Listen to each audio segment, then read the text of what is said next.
Hello, I'm Melinda Henneberger, and this is the video version of Politics Daily's Woman Up Women's blog.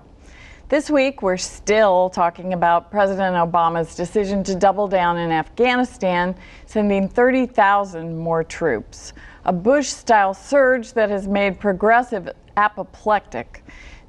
Fox News commentators and former Vice President Dick Cheney, meanwhile, have tried to portray a massive troop increase as some kind of Neville Chamberlain imitation. Too little, too late, and way too weak.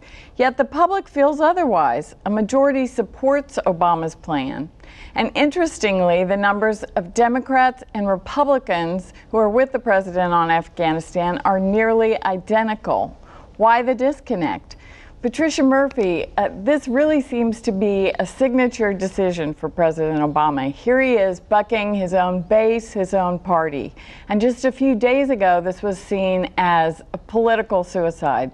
And yet the public seems to be with him. Why the disconnect between the commentariat and the public?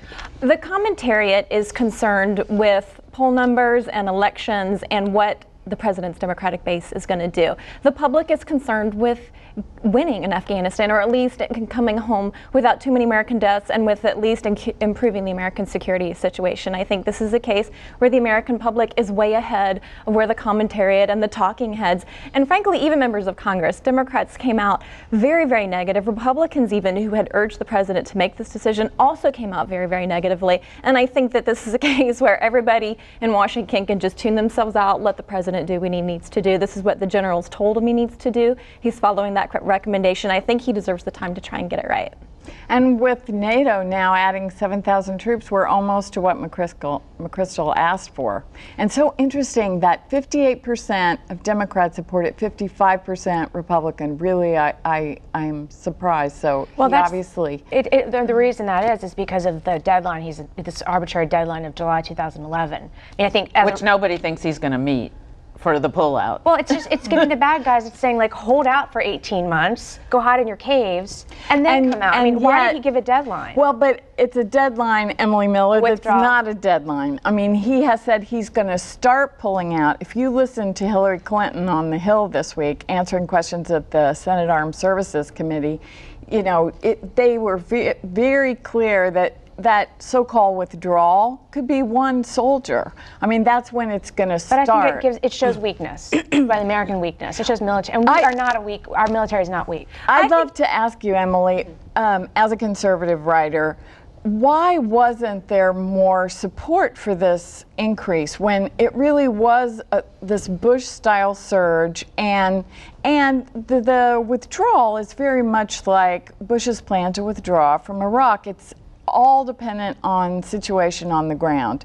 If nothing has changed, then we're obviously not going to be pulling out. We're going to start the process, but there's no end date. So given that it has so much in common, more than a lot of progressives would have liked to have seen with the Bush approach, why are conservatives so negative about this? Is it all politics? No, it's the opposite. I mean, I think conservatives would have liked to have seen 40,000 more troops on the ground 3 months ago when the generals, as you said, asked for it. And they had a very precise number for a good reason. We've been dithering, to use Vice President Cheney's word, he's been dithering for 3 months. Now it's winter. Winter in Afghanistan, you can't get the troops in. I mean, there's just the geographical issue. But southern Afghanistan, though, they're still fighting. Bonnie, but let me a couple of things I want to say about the Cheney. I mean, for the guy who started this invasion, I mean, we all know he was in control of the military, at least in the beginning of the first Bush administration, not so much in the second administration. But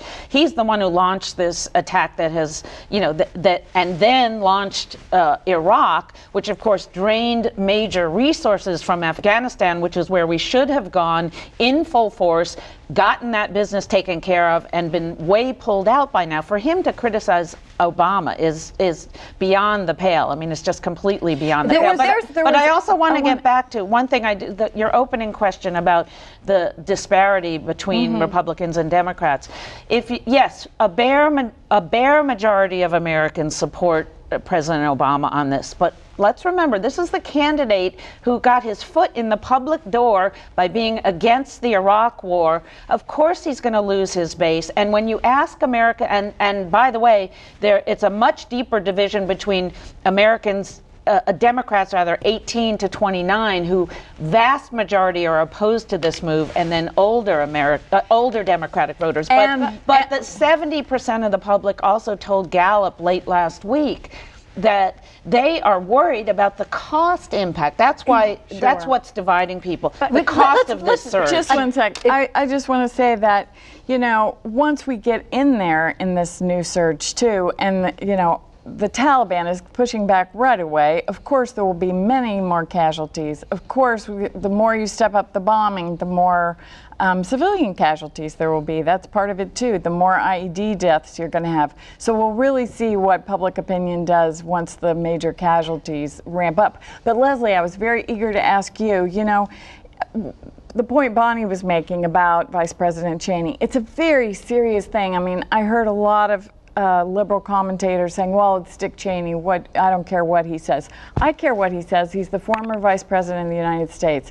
And I think it's a very serious thing for someone in his position on the eve of a major announcement of a troop increase to be coming very close to accusing the sitting president of treason by saying he's aiding and abetting the enemy. And yet you saw very little pushback from conservatives who I would think would be sensitive to that, and if the situation had been reversed would have been screaming, and rightly so. I think it's an unfair characterization of the whole situation. I think Bonnie made a point where she said we would have been long gone, or I'm paraphrasing, but long gone by now. There's no indication of that. There still would have been corruption. There still would have been a poppy trade that, you know, that is continuing to fund basically. You're telling me we would still be there if the Bush administration had devoted the resources it devoted to Iraq instead to Afghanistan, we would have been long gone. No, there's no indication of that. That is a long-standing problem, an infrastructure problem, a political problem, an economic problem that cannot be resolved in a matter of months. What did happen, the reality is the president took 9 months to solve national security under the auspices of a national security problem that was really a domestic political problem. It was how was he going to appease his base, to Bonnie's point about the left that got him elected, the anti-war movement, and the conservative Democrats who were really in a very tough situation. That's where the splinter was.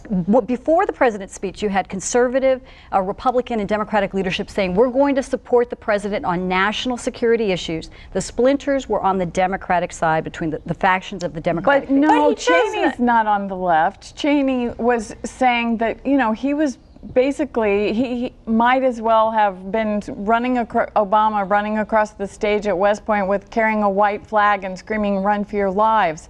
I mean, you would have thought that he was capitulating when he was really doing a very, you know, Republican-looking thing. So why the criticism? It's hard because nobody buys that. He had ample information. The generals on the ground, and even somebody like John Kerry. It's interesting. John Kerry was saying, "We need action. We need action." He was criticizing President Bush at the time for not taking action fast enough. But here comes Obama, and he's like, "Well, let's sit back and come up with a plan." It's not sincere in the effort. It was a political decision. But it is sincere that he is sending in 30,000 troops. But also, if it's a political decision, he is making angry the very people that you're saying that he's trying to appease. This is exactly what the left doesn't want him to do. And I actually am interested in what Dick Cheney says about this. He was a former Secretary of Defense. He obviously played a huge role in all of these wars that we're in. But to me, he became totally irrelevant with that Politico interview because he was asked, do you bear any responsibility for what's happening in Afghanistan? And he said, no, I don't. He